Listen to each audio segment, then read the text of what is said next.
2, 3, 4.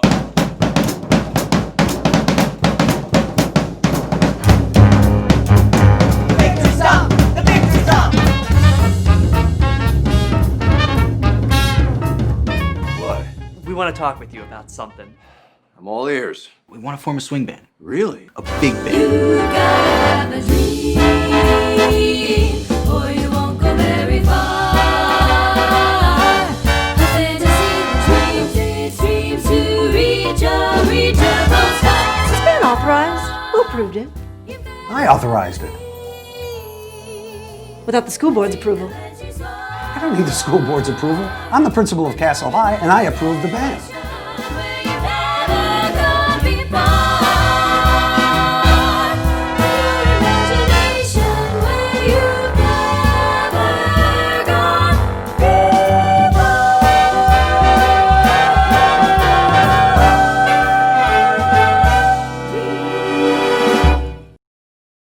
He is a consummate performer who brings a magic to whatever he does. He has such a loving heart. He is a musician, an actor, a director, a conductor, a film and TV composer. He's an arranger, a producer, and he is one of my mom's favorite people.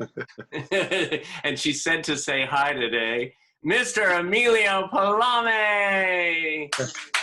Oh, thank you. Hey, David. That was Hey. an amazing introduction. I hope I can live up to it.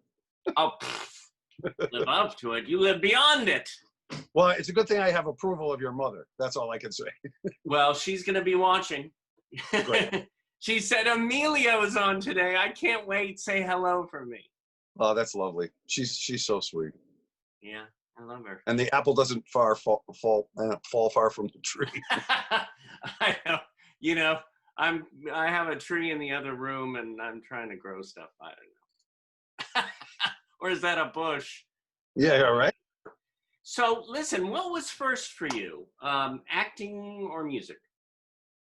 Music was first. I started playing in a band when I was in 6th grade.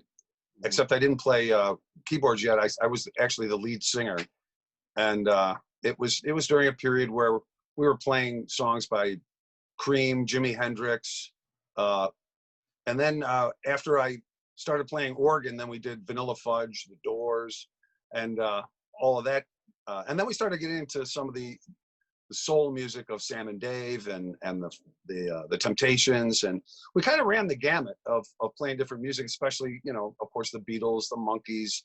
It was quite an eclectic little band. It was a couple of young musicians that were actually here from Finland, two brothers, a bass player and a guitar player, and then my cousin Michael played drums, and I played organ and sang, and then it was quite a good little group. We played at YMCA dances. We played at, you know, outside parties, and, you know, Fun. I mean, we were playing 8th grade graduation parties, you know, when I was in 8th grade. I love it. Yeah. Damn. I was actually kind of more self-taught in the beginning. I took lessons from a piano teacher locally. And then I mostly learned by taking songs off of records, having to learn the keyboard parts. And so I learned basically by ear for quite a while. I have to say, you're one of the best pianists. Yes. And accompanionists. It doesn't flow off my tongue, Well, but that's correct. yeah. I think around, because when you play for someone, I mean, of course you played Thank You at an event or two for Meet the Biz. Loved it. And I mean, you it's sort of like when you get with your partner or whoever you're with or your partners, it's just like, you know, it's like tentacles that just work with one another and it just flows. Well, that's really kind of you to say that. You know, I think it comes from a person's basic personality. If you're empathetic, if you're compassionate, if you really try to feel what the other person is doing. I learned that in the beginning, accompanying different singers, but when I worked with Miss Peggy Lee, it became glaringly apparent that I had to be with every little move that she made. And that was the reason why I worked with her for 11 years, because she actually loved my sensitivity and my awareness of what she wanted the pianist to play. I didn't play for myself. there were other people that played for her that she fired, like subsequently, right before I started working with her. In fact, she fired 3 different piano players 3 nights in a row before I started working with her. And they were prominent guys in the Los Angeles scene, and I'm not going to mention any names, but they played for themselves. They didn't care. You know, they were going to do what they were going to do. And it was, you know, like she could be there and they would be here. And there wasn't this, I mean, she said, look, just pretend like you're my husband and you love me. And you want to support me and care about me. And it was easy to do because she was a very sensitive individual and a phenomenal musician. So I wanted to listen to everything that she did, and I wanted to be there for her, so to speak. You know, that's probably why I'm still married to the same woman for 37 years. Oh my God. Well, by the way, send my love to that beautiful wife of yours. I will. Her. I love her. Yeah, she loves you too. Well, you know, we got to have dinner again when Yeah. this is all over. Yeah, please. People are going to turn this interview off now because it's just getting too personal. Oh, it's getting too personal. Well, you know, I'm kidding. No, that's why they love this. Oh, good. That's why they love Meet the Biz. It gets personal. By the way, it's interesting because the next question was going to say, I'm going to throw out a name, and Sure. I want you to give me your reaction. Sure. And the name was Peggy Lee. Yes. But of course, She was an amazing woman. She had a very spiritual side to her, and she was also very tough. I watched her be not nice to some people, and it was only if they were incompetent. If you did the things that were necessary for your job, whether you were her secretary or agent or manager or bass player, piano player, if you did your job and you were competent and you really were conscientious, she was the nicest person in the world. But if you did not, right. she let you know, and but she had a very eclectic spiritual sense. She was really into Jonas Salk and the science of mind, the concept of white light, and she would talk about that before we would go on stage. And remember, stay in the white light, be really positive, and That's wonderful. so she was amazing that way, and we got to be really good friends. Yeah. Well, from whenever I come over to your house and, you mention a little story here or there, I'm always going, it's amazing. It's amazing who you connected with, who they've connected with you. I mean, I read on your site today that you performed with Frank Sinatra. Yes. And Paul Williams and Mamas and Papas, and the list goes on. Well, I was musical director for Paul Williams for a couple of years, and it was really a wonderful experience. He's such a lovely person, and of course now the president of ASCAP, and in a very, very prominent position, and has done a lot for our guild because he's the musician's musician, and he's been on the forefront of the new digital music business with collecting royalties and all of those things where, other companies have missed that stuff that goes by the wayside. So, yeah. Wow. And, it's so interesting. I loved him in Phantom of the Phantom of the Paradise. Yes. Yes, Phantom of the Paradise. And then, of course, Evergreen. Yeah, absolutely. And that's just the tip of the iceberg.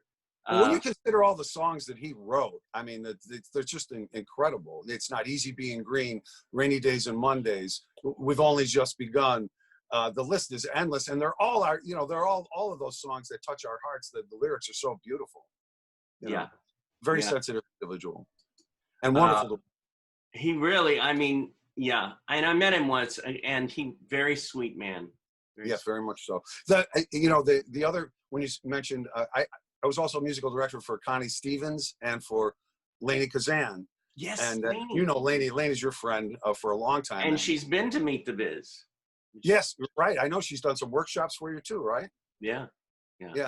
Speaking of workshops, David, I want to take this opportunity before we go any further because, a lot of times the interviews become about the person you're interviewing, but I'd like to let some people know about you because I studied with you, with your Meet the Biz group, and with many of our differently abled actors that we worked with, and I have to say that I learned a great deal from you because of your level of patience and kindness and understanding with those people, and some of them were in some instances kind of difficult because they were dealing with their own physical and mental problems that they were dealing with. And you never flinched. You always were the giving one. And I remember Ellen and I used to joke because they have that saying, what would Jesus do? Well, we used to say, what would David do? Oh my God. No, because you're such a giving teacher and mentor to all of those people. And I think all of us grew because of that. So kudos to you, my friend. Well, thank you. I just go to each individual. Whenever I'm working with somebody, it's like, okay, what do they need to do here or there? And we had a class one day at Meet the Biz, and we had a mix of all different types of people. And it was interesting. There was one guy who, quote, didn't have a disability, and he was more blocked than anybody else in the class. Well, that was what was so inspiring in working with the people who were differentially abled. And I mean, it was their sensitivity and their awareness and their willingness to fight through whatever they were dealing with in their own personal health issues to just get to the root. And I know exactly what you're saying. Yeah, and use it within their work, which was so great. Yeah. Now, one thing that I loved is it was several years back. I saw you in your one-person show that you wrote and put together, and it was amazing. It was a stunning evening. Well, you're very kind. Thank you. I enjoyed putting that together, and it's interesting talking about health issues. I wrote most of the script to that when I was recovering from cancer surgery, when I had kidney cancer. So there's a lot wrapped up into the emotions of going back in time, as I was telling you, talking about when I was in 6th grade and going through high school and playing in the different bands, and then eventually going to music school, getting my degree in music, working with the Fredonia Jazz Ensemble. And that kind of brings me to where we are right now with this project that I'm producing and directing called The Knights of Swing, because it's all of that background of my musical life, especially my big band days in college and my own big band after college. Yeah. Well, that project, I saw the screening of it. Of course, I was lucky to see it at your place and then see it on the big screen several months later when it was like, and it's amazing. What's going on with that project right now? Well, it's an interesting turn of events. COVID-19 has changed everybody's life, especially in the entertainment industry, because there's no live music anymore right now. And production is just starting to get ramped up again. But we found it originally, that show that you saw was the pilot that we had put together to do a series of the Knights of Swing, and it's spelled Knights. For those who were listening, and it's a story of a young group of high school jazz musicians in the late 40s in 1947, and they have this small group, and they have this dream of becoming a big band. So they coerce the math and science teacher, who they know had a background in big band jazz, and through all of the minutia, we end up going to the Battle of the Bands in the end, which would have been episode 9 after the pilot. So what we did is David Gutel, who's my associate director, and Roland Jacks, who wrote the story, we took the episodes that Roland wrote, 2 through 9, and then we condensed those into what would be the second half of a feature film. So we're inserting some scenes in the pilot itself, about 6 scenes into that. And then the story continues there. And so we're making it into a feature film. And our plan right now is we're going to do two days of shooting at the end of July, hopefully. We're waiting for SAG to ratify the contract right now. And then we're going to do 17 more days in August. It's all tentative right now, but it's all coming together. We've got the script is completely done. We've already made the schedule of what days we're going to film. And this is what I was talking to you about last night, David, about what we have to do in order to be able to be on set. And it's pretty daunting. So yeah, what is that? What do you actually have to, like, what are the things that you have to do in this? I mean, I'm afraid to go out of my front door right now. Well, yeah, and rightfully so. And I think people need to be smart and they need to be safe. I think one of the problems that California and Florida and Arizona and Texas are having is because people thought, oh well, it's calming down, it's going to be over soon, and pretty much just to quote someone, I'll say, oh, it's going to magically disappear. Yeah. You know, Yeah. and I don't want to get political, but I think it's not going to magically disappear, and it's getting worse because people are being cavalier about it. So with that in mind, to answer your question, we have to have an epidemiologist nurse on set at all times. We all have to wear masks. We have to order hundreds of rapid test kits so that we can be tested, because SAG-AFTRA is asking us to test at least 2 or 3 times a week. Ooh. And the expense of that and the difficulty of doing that is a bit overwhelming. But when is it going to end? We don't know. And we feel like we're going to do all of the things. We're going to follow all the protocol that the union is asking us to do, and that Los Angeles County Health is asking us to do. There will be a sanitizing crew on set at all times. And the way SAG-AFTRA has set up the guidelines is that there's 3 zones. There's Zone A, Zone B, and Zone C. Zone A is where the filming takes place. So obviously you can't wear a mask while you're filming. Right. So, but until they say, okay, picture's up, we're ready to shoot, you have your mask on. So that's the actors and the immediate camera crew. Then Zone B is craft services, makeup, wardrobe, hair, and any other prop department that we need. That's Zone B. And there's protocol between the actors and the technical people going from Zone A to Zone B, but people from Zone B cannot go to Zone A. Ooh. And then there's Zone C, which is where you live or where you're staying, because some people will have to stay in a hotel or whatever. So we've got 3 distinct zones that have to be followed to the letter of the protocol. And it adds a great deal of extra time and expense, because the expense of having enough testing kits alone and all of the masks and gloves, the face protectors. I mean, it's daunting, David, but we're all dedicated, and we've all talked about this for a crew. Everybody's already been tested once, right. And of course we're going to have to continue to be tested. Everybody's tested negative so far. That's part of it, and no one has been symptomatic in our crew or cast, which is, please, Yeah.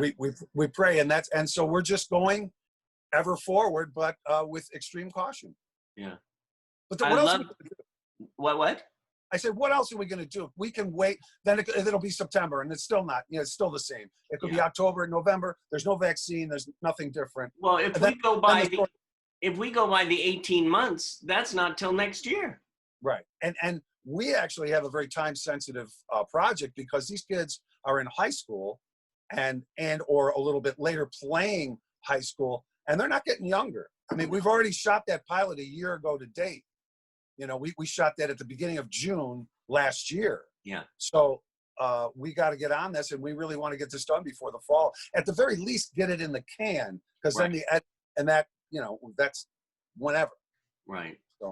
So I'm glad that you gave me an opportunity to talk about that, because I think people are trying to figure out what is actually happening on set. What are people actually doing? How are we going to get this done? It's daunting.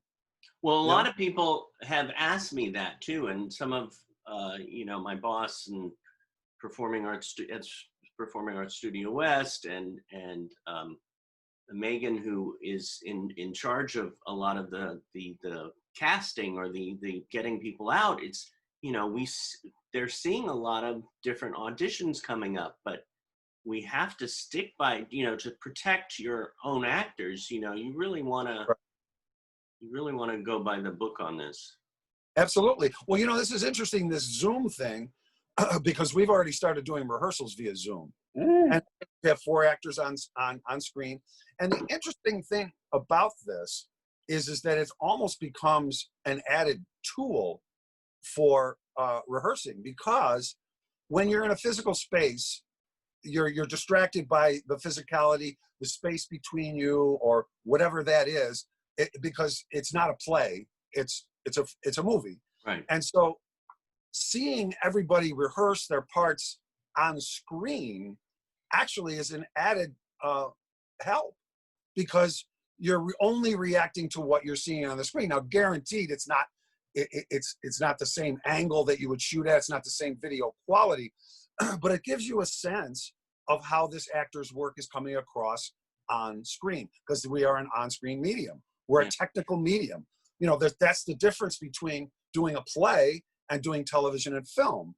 You know, the play is audience interaction. The physicality is different. On television and in films, it's all right here. Mm-hmm. You know, if I'm right here and we're talking about something, you're getting a sense of how big my nose is right now.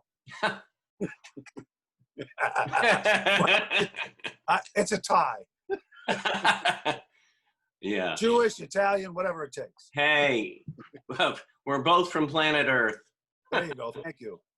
That I know of. Yes. Well, apparently that can be debated. Yeah. What are you most proud of in your life? Wow, that's a really great question, because it has to be kind of, well, okay. I think what I could say is, even though it's been very difficult to be a dad, a grandfather of 4, but to be able to do that, have my family give me the love that they do, being married to the same person for 37 years, Right. and have a successful career at the same time. I think I have to lump all of that together again, because I've had some great mentors who showed me that it was possible to have a normal family life and be in the entertainment industry, because it's not easy. No. Not with traveling, with the long hours. You know, I'm very fortunate that Ellen, as you mentioned, my dear wife, she's an artist, you know, in her own right. She does these wonderful pen and ink drawings that are absolutely fantastic. In fact, I have one of them right here. I love it. I love when she sends me, you know. Yeah, I know. Right? When, well, so this, I don't know if you can see this. Yeah. This is the cover of my CD, and it's a ladybug that she drew, and she calls it the Zen bug.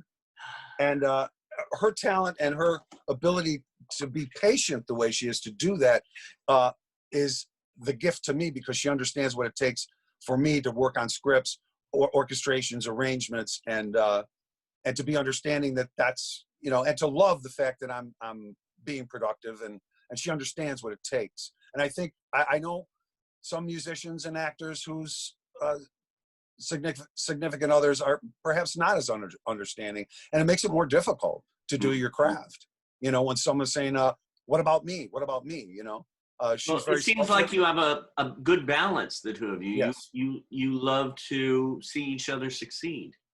It's wonderful, and you know, during this COVID-19 lockdown, so to speak, or at least the precautions that we're taking, my daughter, and my daughter's a single mom, and she has a 4-year-old, and because we have a swing set out front, and we have a gated area, she's been coming over every single day since the lockdown started with her daughter, and either they come and they go swimming, or she goes on the swings, or we run around the yard. And I've been getting exercise. I get a chance to spend time with my amazing granddaughter, Evergreen.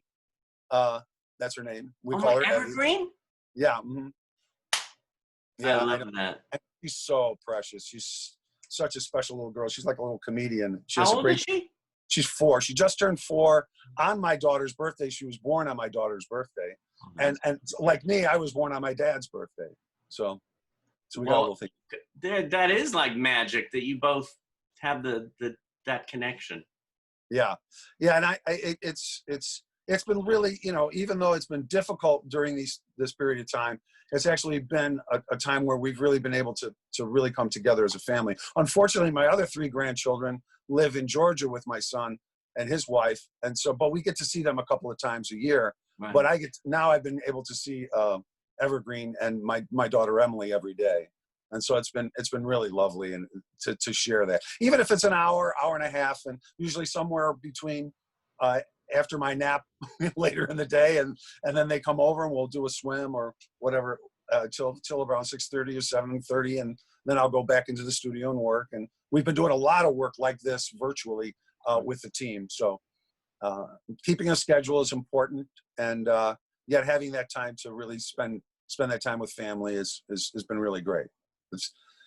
You have to source, David, as an actor and as a musician, you have to source your real life. You can't just be all in your craft. What we draw on as actors and as musicians from the world that we live in, the observations of being with people and sharing relationships is what informs our work. And so the more involved we are with family and with friends and in relationships like that, I think the more genuine and the more grounded our work is.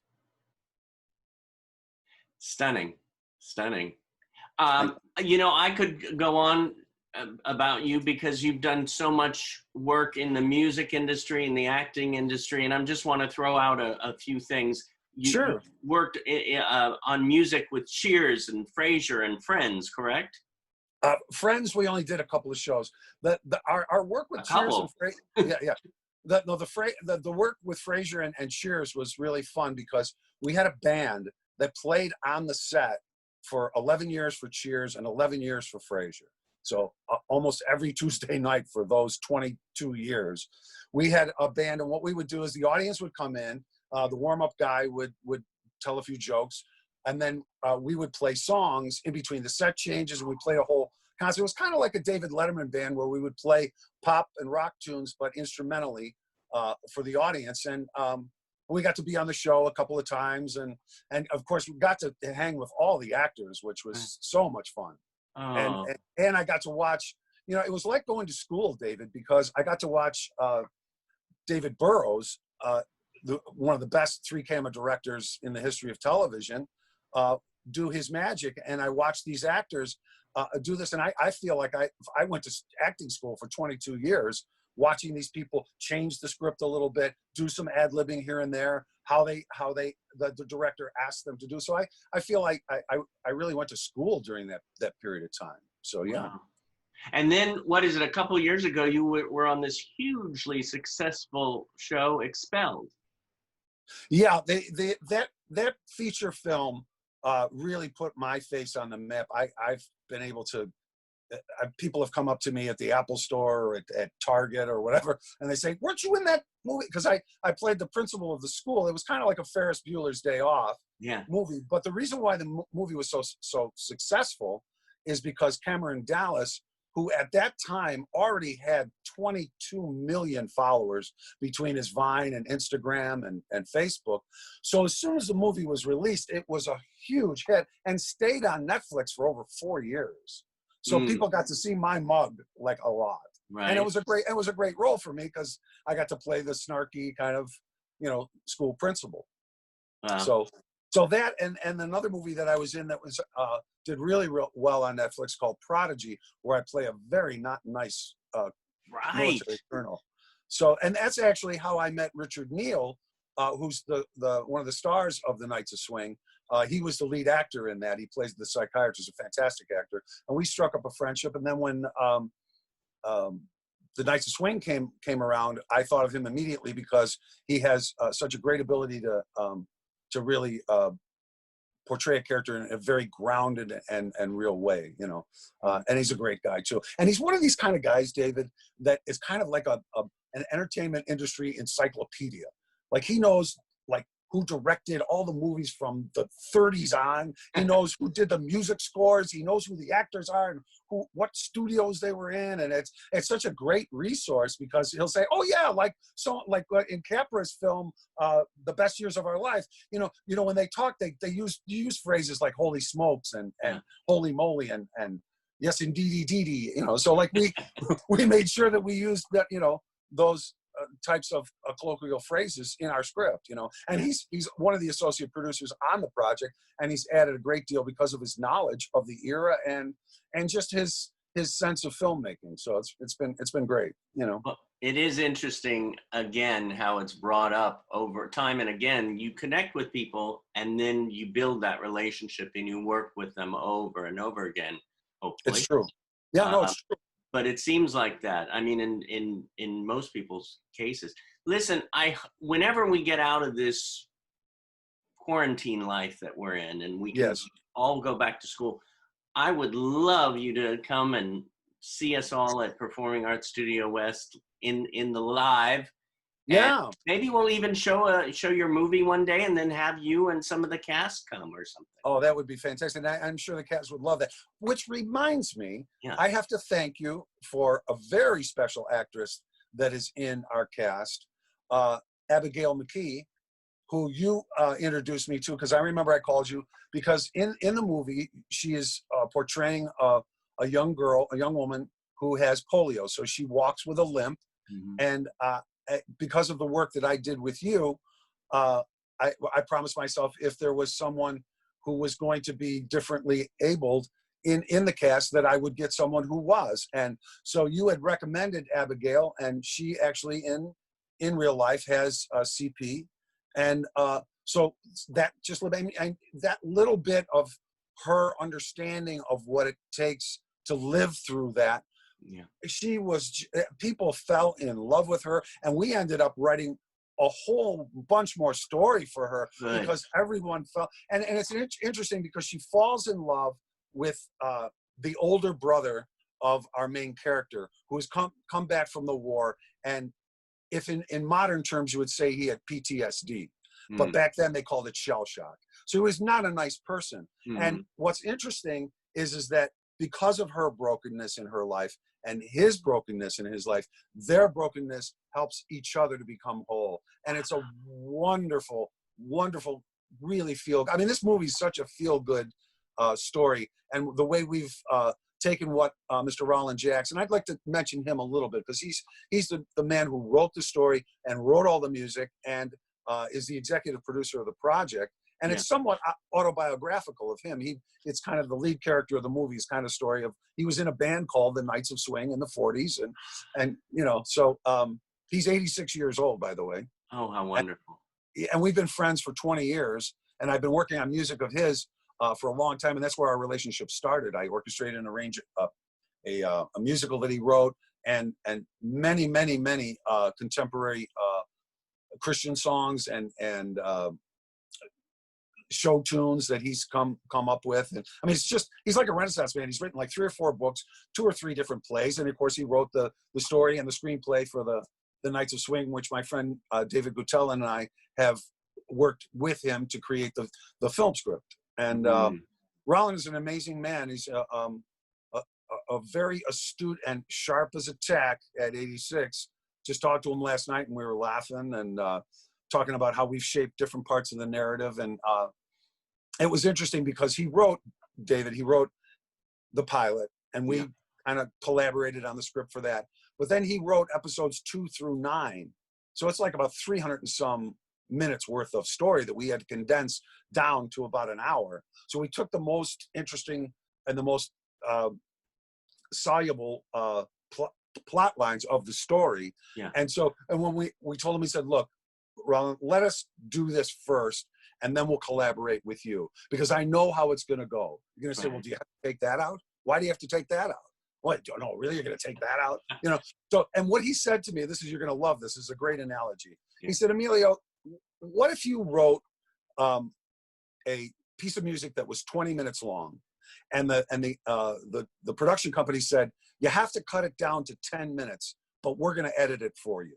Oh, I know. And I went, I think that would be tough. He goes, I just want to let you know that that's how I feel, but go ahead, because I know I won't be able to do it like you guys will be able to do it. And he loved what we did, fortunately. oh, yeah. So, and it took a lot of pressure off of him. And he was able, I mean, obviously he made several changes afterwards and said, well, why did you do this? Why don't we do this? And, everything he wanted to change was like, oh, I wish we would have thought of that. Or I'm glad you thought of it, because we didn't. Yeah. You know, so it was really, really a great collaboration. We have an absolutely amazing team of production people and cast. Everyone in the cast, we never did an open casting call for the project. Everyone who was in this cast has been a friend of a friend, or someone I went to an acting workshop with, or studied with, or one of my teachers, actually, you know. So it's a very eclectic group of people, but who are all really sort of united by this grassroots effort that we've put together to make the Knights of Swing. Well, I can't wait to see it. Yeah, we're excited. We're very excited. I'm sending love on that. I know that everything you touch has I was going to say a musical breath to it. That's very kind of you. Thank you. But it's not just that. It is heart. It's so much. It's Amelia. Well, that's interesting that you mentioned that, because one of our the acting coach that worked with us on set, who was my acting coach for many years, gave me a nice compliment when we were on set, because we were doing a particular scene that involved a dance and involved dialogue during a dance, and then the music stops, and there's anyway he watched what I was doing during he says, your musical background is what's informing you as a director, because you have this sense of rhythm. And I think that that's what filmmaking and acting is about. It's the same thing. It's a sense of rhythm, of timing, of seeing how movement goes together. And I feel very blessed that my musical talent has helped to inform my directing and my acting. Yeah. So yeah. Lou, are you on any sort of medication that I, as your longtime friend, should be aware of? Herb, I'm a jazz pianist who got the gig as the principal of Castle High. Do the math, huh?